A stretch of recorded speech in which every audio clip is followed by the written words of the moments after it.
Welcome aboard, Avalanche Nation, to the Locked On Avalanche podcast. Kyle Sullivan and Chris Maselli here with you for another episode. And on today's show, we will look at three and a half players each that Kyle and I feel kind of need to step up a little bit in round two. We did this at the beginning of the playoffs against the Predators. We'll do it for round two.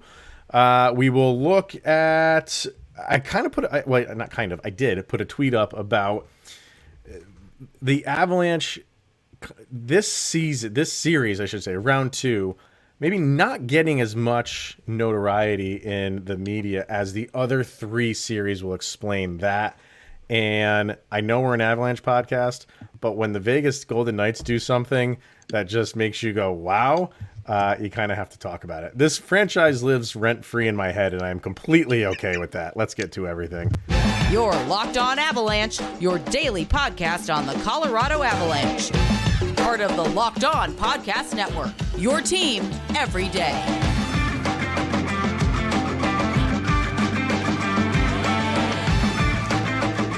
All right, Avalanche Nation, welcome to another episode of Locked On Avalanche, part of the Locked On Podcast Network, your team every day. Thank you for making this your first listen of the day. That is always appreciated. Follow the show on social media outlets, LOPN_Avalanche on Twitter, Locked On Avalanche on Instagram. Questions, comments, concerns, opinions to lockonavalanche@gmail.com. And follow the show on our YouTube channel over on the YouTube. Hit subscribe, get notified when a new show goes live. All right, Mr. Sullivan, we have Avalanche hockey. It's been a week plus a day. And we were really hoping that we didn't have to wait an extra day. And it's been 1 week. Yeah. Oh, man. Now that's in my head for the rest of this episode. Thank you for that. Really hoping that, we got to play on Tuesday and didn't have to wait that extra day and play on Wednesday. And on yesterday's recording, we didn't have the official word because the Calgary-Dallas game was still going on, which, by the way, fantastic games all around. In the first round, especially those last two going overtime. But obviously when we woke up, we had the news and Avalanche are playing Tuesday. We will get to kind of like looking at that in terms of the eyes of the media. And I, like I said in the opening, I put something up on social media about we're kind of used to the Avalanche not getting a lot of publicity in the media. And I just feel like things have not aligned for them in terms of the other series to really kind of give them any credit. And I shouldn't say any credit. They're getting credit. But because the other three series, they all have something that is a draw, where the Avalanche is, they're just going up against the St. Louis Blues, and all they have is from last year when it was a sweep. Mm-hmm. I just feel like out of the four series, it's going to get covered the least. So We'll get to that. But what we want to get to first is the three players that Kyle and I, we each have three guys. Well, we each have two, and then we agree on the last one. So the three guys that need to really are maybe like the tone setters or need to step up. Not that they haven't, but really need to really assert themselves in this series against St. Louis that can really push the Avalanche over the top and really give them kind of like that sustaining the edge that they need throughout the course of this series. So why not? Well, what we're going to do is because we came up with three and we each had an extra guy. So we have an honorable mention. So why don't you throw out your honorable mention? I think yours is very interesting and I want to hear your reasoning behind it. Go ahead. My honorable mention for the top three that need to step up in the Locked On Avalanche Trinity, it's got to be Pavel Francouz. And now is this if he gets called on, or because he might not play at all, man? Then that's great. Okay. Then that's great. When we saw Frankie in the round one series against Nashville, everybody, of course, is like, "Oh, it's terrible about DK," but here comes Frankie. And it took him a while to get going, and everybody's kind of like, oh, okay, this is what we're going to get. We can't have one of those kind of games. We can't bail ourselves out against St. Louis. It's a completely different talent pool, completely different type of offense. We can't have a flat game if Frankie is called on. Either it's resting DK or in an emergency effort where DK gets shelled. Like, you have to come out there. This is playoff hockey. You can't have that kind of one shot, one goal kind of performance. So I think that's a good honorable mention. He's not in your top 3 because he likely won't play, but if he does, he's got to step it up. If he plays, it's for a reason. It's because Darcy Kemper is not well, or he got injured, or something has happened, and Pablo Francouz is going to step in, and he's got to. I get it. That makes sense. For me, it's not. It's just my 4th guy. He didn't make my top 3, and that's Arturi Lehkonen. And I've really liked how he's played. He's excellent on the forecheck. We don't know what the lines are going to be. As if we're recording this, we don't. Who knows when we'll hear about them.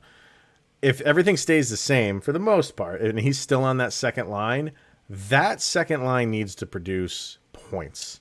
Yeah. Like if Gabe Landeskog was great on the second line, Arturi Lehkonen needs to be close to that level. I'm not going to say he needs to replicate what Gabe Landeskog is doing, because he plays a different style than Gabe Landeskog. But let me bring up his first round stats. Where did he go? Oh, two goals. That was it.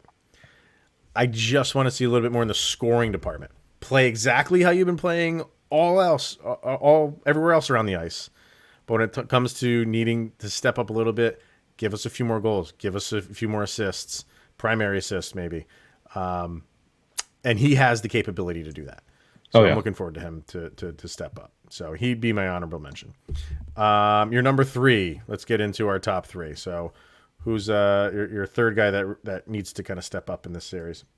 Everyone look to your left, to your right. Maybe it's the jersey you're wearing. Everyone's favorite member of the Colorado Avalanche right now, Nico Sturm.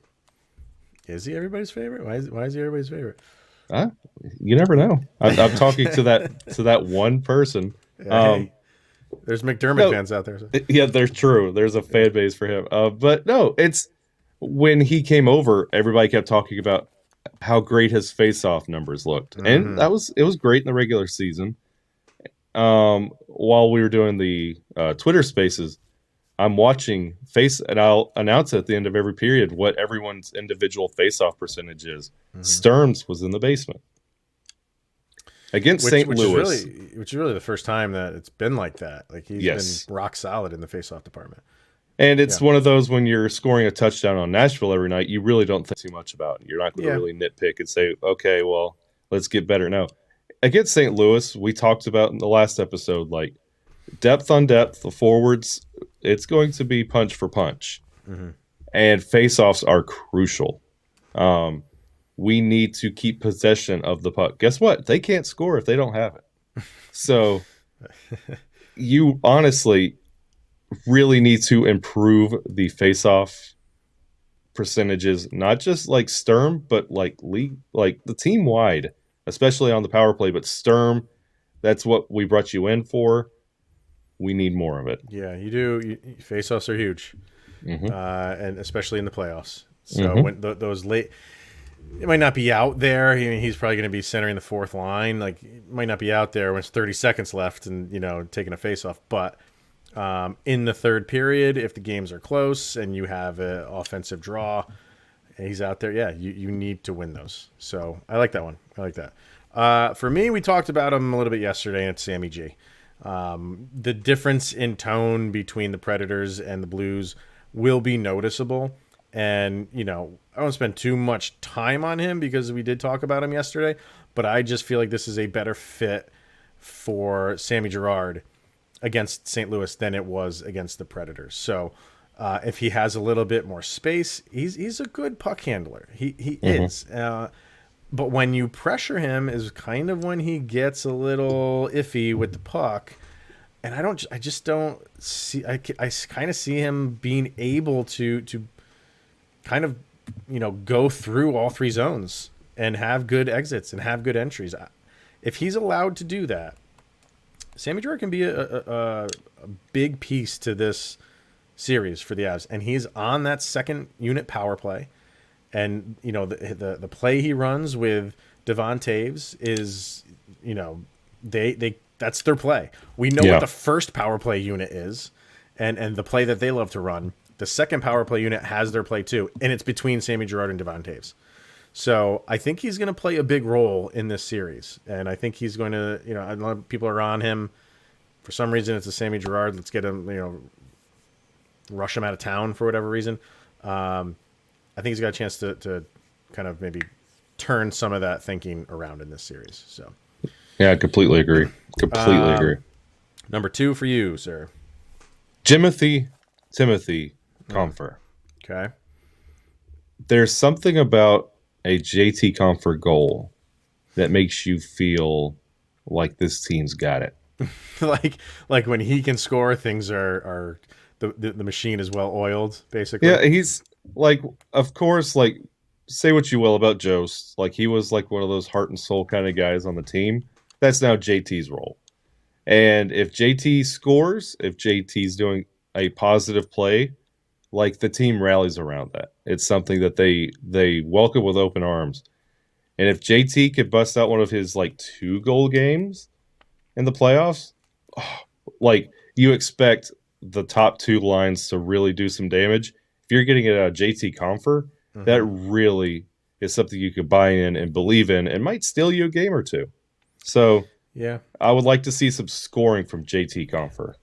And you're gonna need depth. You know, we were talking yesterday how St. Louis's depth is solid. So the Avs depth players, you know, the 2 guys that you picked, Nico Sturm for reasons, and same thing with JT Compher. Those are your bottom 6 guys, and those guys really do need to step up in this game. There can't be any duds in the game. And if you don't score, okay, but prevent them from scoring.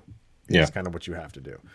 And I've always liked JT Compher in the playoffs. I feel like he does step it up a little bit. He only had 2 assists in that first series against Nashville. And what you said earlier is so true. Like, when you're blowing that team out, you kind of forgive some things that you would have liked to have seen. And depth scoring, you know, from guys like JT Compher is definitely one of them. If that happens again, if all he produces is 2 assists, and they did play 4 games, so half a point a game, you know, not the end of the world for a bottom That's 6. 7 goals in 2 games. You could get assists on many of those. Right. So I'm in agreement with you there. For me, my second is Mikko Rantanen. And Mikko with 5 very quiet assists in round 1. No goals. And that needs to change. He has to score. He is on your top line for a reason. We know he can score in boatloads. He just seemed to be floating around on the ice in round 1. And he does that from time to time. I'm not saying he takes games off or anything like that, but we were saying yesterday again, St. Louis can skate with you in terms of scoring.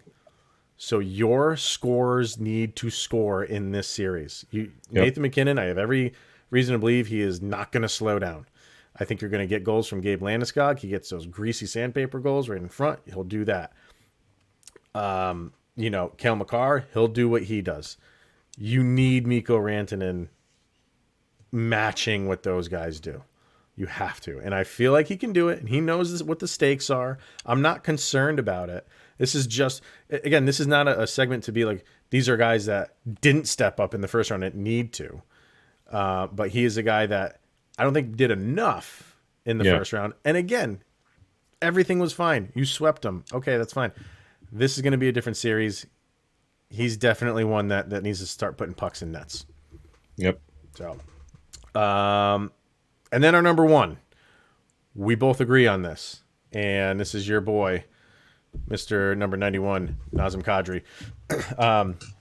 Again, what I was talking about with Arturi Lehkonen, kind of the same for Nazem Kadri. You just need that second line. You need those top 6 to do what they do and the bottom 6 to do what they do. And you know, the dam can't break with the bottom 6. And the top 6 needs to set the tone And Nazem Kadri is the guy to do that. What did he have in round one? Let's see, 1 goal, 2 assists, 3 points for him. So, okay. Again, I just, when you're going up against St. Louis, I just feel like those guys just got to give you a little bit more. And honestly, with this narrative that Nas has going into this series, the Players Tribune article really just kind of brings it all full circle. Like, Nas built this whole year of playing smarter, cleaner hockey because of the Blues game. Right. You had the Blues again in the second round, 2 obstacles that derailed you last year. You can knock them out right here by sticking to what you're doing. Continue. You started out, you were one of the top scorers on the team in the first third of the season. Yeah. Get back to that. Get over both of these. Get over the Blues. Finish a series against the Blues and finish the second round. This is what this whole season meant to you, Nas. This one right here. Yeah, you're going up against a team that, because of your hit, you missed the rest of the season. And I don't think there's going to be anything going on between that. They settled that during the regular season. I think we've all moved on from that. At least I hope we have. And this is the playoffs. You're not going to do kind of stupid stuff like that in the playoffs. You took care of it in the regular season. Let's all move on from it. So let us know in the comments. I'm sure there's other people out there. I'm sure people are going to be throwing out Darcy Kemper as he's a guy that's got to step up. Clearly, that's the goalie situation. So that is something, a player that does need to step up, clearly. Yeah. But if there's anybody else that you guys are thinking of, comment away, YouTubers, because you guys love doing it. So, all right, let's hear from Built Bar, and then we will get into the coverage that this Avalanche team will probably lack in round 2. Par for the course, I guess. All right, Built Bar, you know it, you love it, and Kyle cannot get enough of the birthday cake puffs. Have you finished them all? We only got them a couple days ago. Are you eating them for breakfast, lunch, and dinner? I'm not gonna lie to you. I've done 3 in one day. Hey, when you find something you like, It's the best thing I've ever had in my life. he's not lying. So, and I gotta I'm not a marshmallow fan, so I gave them to my wife. She's backing up what Kyle says. These Built Bar Puffs apparently are the real deal, and they are limited time flavor. So go put your order in right now. I don't know how long they're going to be around for. They didn't tell us that. They just told us that it's a limited time flavor. Sometimes those come back down the road. Sometimes they don't. So you don't want to miss this. Kyle will be very upset with you if you do. They have 150 calories, 16 grams of protein, and only 9 grams of sugar. And all the Built Puffs, including these birthday puffs, are covered in 100% real chocolate. Now, the birthday puffs are white chocolate, are they not? Mm-hmm. Yes, they are. So if you're a white chocolate person, get on these. Go to built.com, use the promo code LOCKED15, and you'll get 15% off of your order. Once again, use that promo code LOCKED15 for 15% off at built.com. All right, earlier in the day, I put up a tweet saying, the Avs will get 4th billing, more or less, between their series against the Blues and all of the other 3. And the reason I said that was, look at the other 3 series. You have the Battle of Alberta. That will get dissected every which way but loose by every single network over and over and over and over again. There's nothing, and I get it. That's a draw for the NHL. Yeah. It's a good thing that those 2 teams are facing off against each other. But that will be, Yankees, Red Sox, Michigan, Ohio State, Alabama, Auburn, fill in the blank. That will get all of the press coverage. Get it. You have the Tampa Bay Lightning, 2-time defending champions, just took out the Toronto Maple Leafs in a great 7-game series against the President's Trophy leaders or winners in the Florida Panthers. The battle for Florida. And that too. So you have those 2 things, that dynamic between those 2 teams. And then you have the original 6 team in the New York Rangers, another epic 7-game series against the Pittsburgh Penguins, going up against everybody's favorite because they're just free, loose, and fancy feet, Carolina Hurricanes, and everybody loves their coach and Rod Brindamore, and they do these funny dances at the end of their wins. And they steal all the small things. Yeah, well, and that's annoying too. It really is, but whatever. So you have that dynamic, and then you have the Avalanche and the Blues. And the only real draw for that is what the Avalanche did to the Blues last year, because we're not still pumping the Blues up from their Stanley Cup championship from 3 years ago now. So that's old news, in media world.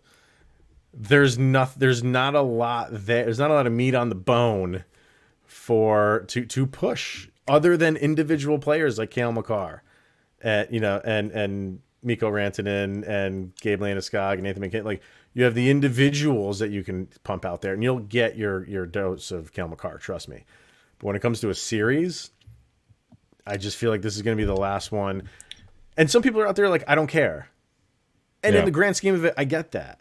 But when you're rooting for a team that is like so good, and they're supposed to be one of the favorites to win this entire thing, they're going to get fourth billing. And that's just, it's a nuisance to me, I guess. Yeah, it's because honestly, it's a blessing and a curse because of the way the Avs have handled this season. Like, they've taken the fun out of it. Like, the Avalanche are going to do Avalanche things. At least in the West, they've taken the fun out of it. Yeah. And like I've heard that narrative a couple times when it comes to the Avalanche. They'll say, well, yeah, that's my cup favorite, and they're going to take care of business. Now let's talk about this other series. Like, if you want to research like the history of these two teams, like Game 82, like the bubble, like there's history. Like, you have former players on the Blues. Like, it's there, but it's hard when you get the Battle of Alberta, Battle for Florida, and then you get like Canes and Rangers. I mean, that's a great matchup. So we're going to be kind of pushed back down again. And we've been forgotten about. We swept the Predators like 2 years ago now. All these great series and like game 7s and great moments, and Avalanche have just been chilling out. We've been out of the public mind for a little bit. I was watching the Point on ESPN, hosted by Butchergross, and they started the show because now the whole first round is done.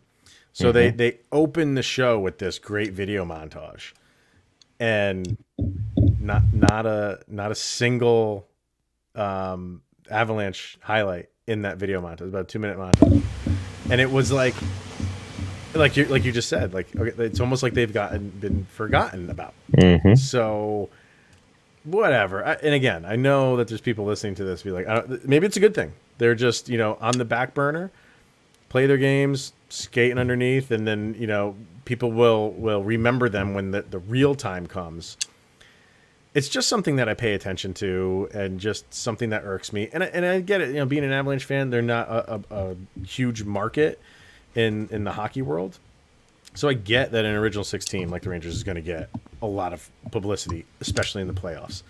Battle of Alberta is always going to get publicity. And when now that's a 7 or best of 7 game series, I don't know. I get it, but it's just, it's in the eyes of when you go and you want to consume Avalanche info after they play a game and stuff like that, you'll get a little bit of it. But like you said, it's like, okay, now what Connor McDavid do?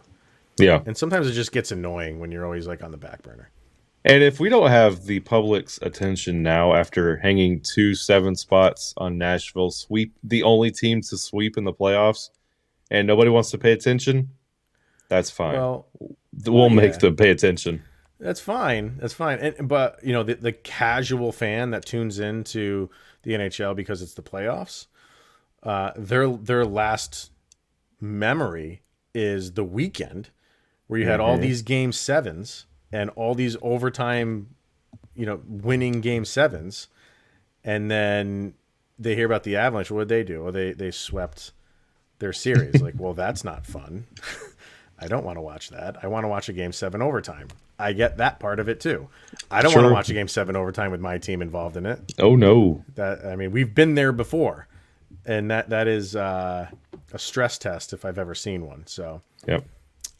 I don't know. Like it's fine right now because we're in round 2.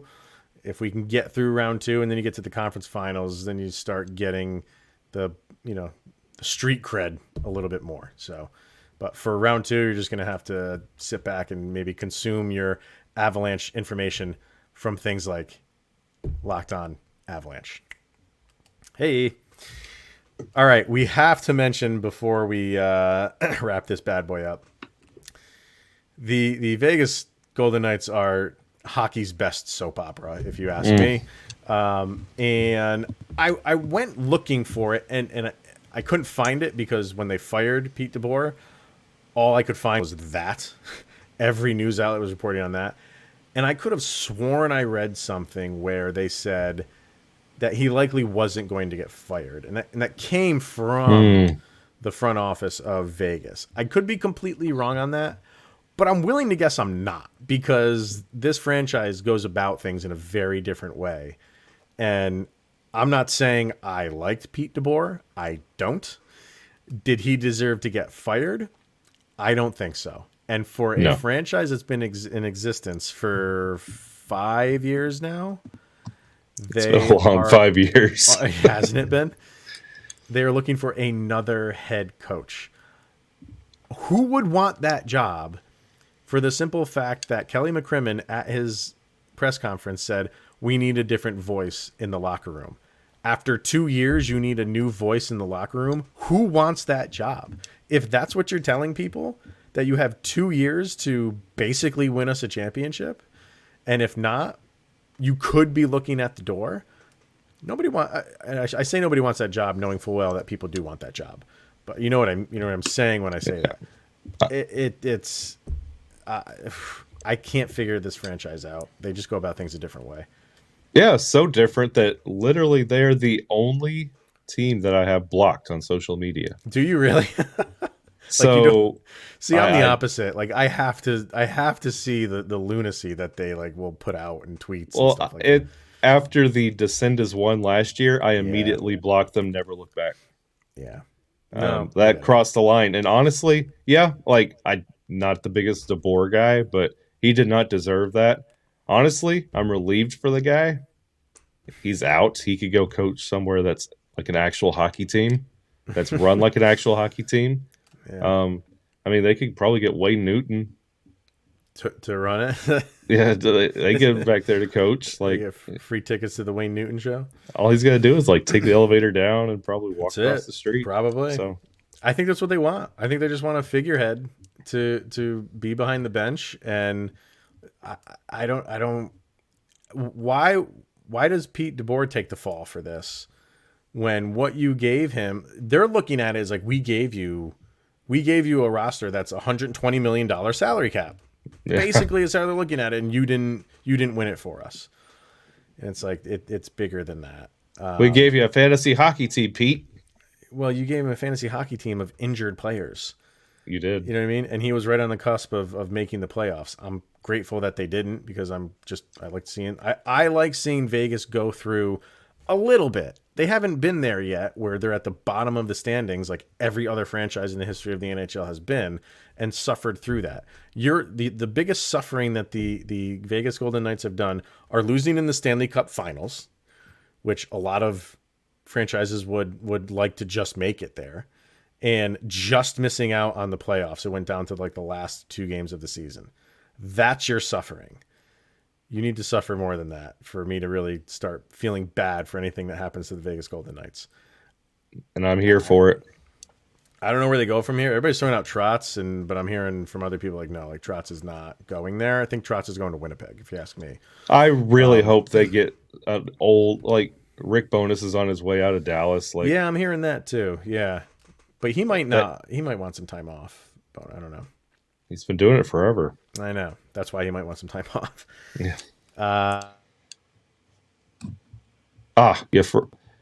While your internet hung up a little bit, I would say they could reach into those Ocean's 11 bank vaults that they got out there in Vegas, Yeah. go get Wayne Gretzky.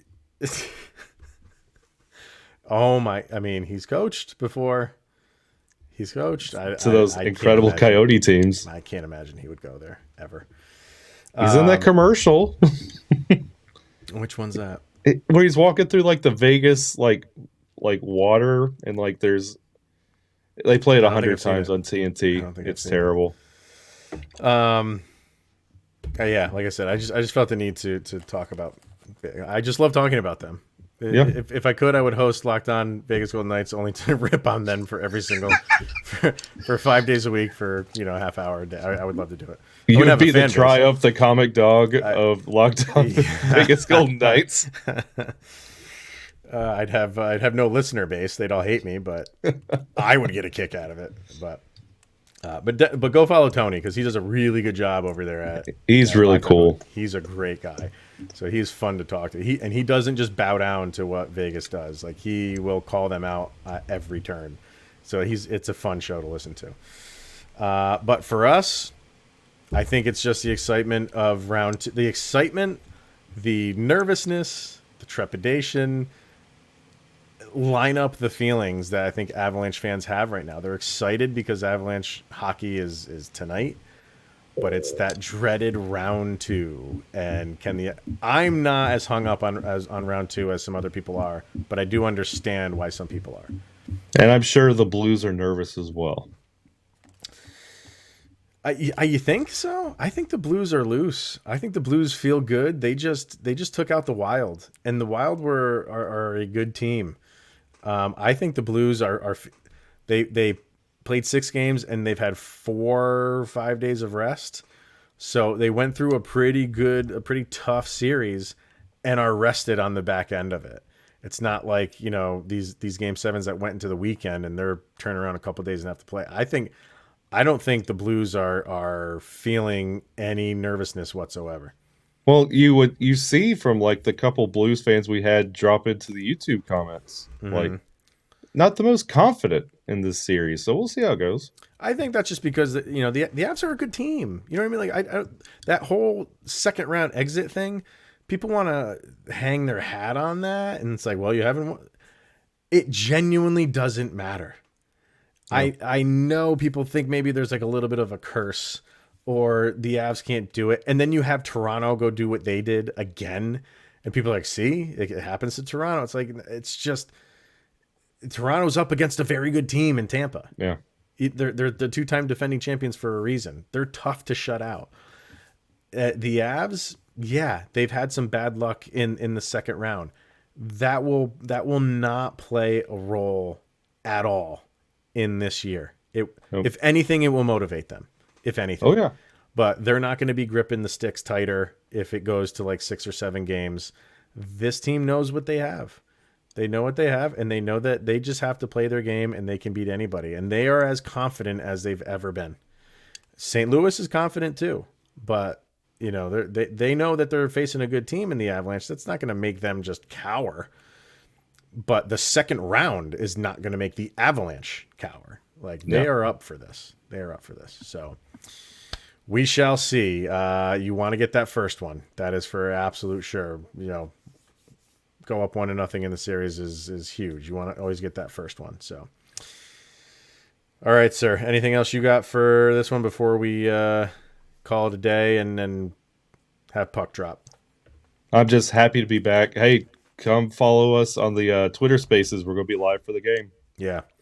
Yep, definitely. So, all right, everybody. Enjoy the game. Kyle and I will be back tomorrow to discuss it. We are working on a crossover with the Blues guys. We have like some scheduling conflicts. We might do one in between game 1 and game 2. So a crossover that kind of will talk about game 1 while looking forward to the rest of the series. We're working on it. I know some people asked for it. It's just life gets in the way sometimes. And when you have 4 hosts, they have a duo over there too. It's tough to get all the schedules to line up, but we are efforting as best we can. So, all right, everybody, thank you for tuning in. That is always appreciated and making this your first listen of the day. definitely check out Locked On NHL. Make that your second listen of the day with everything going on around the league. Don't miss it. But that'll wrap it up for us. He is Mr. Shaggy Von Doom, Kyle Sullivan. I am Chris Maselli, and this is the Locked On Avalanche podcast. We'll see everyone tomorrow. Go Avs.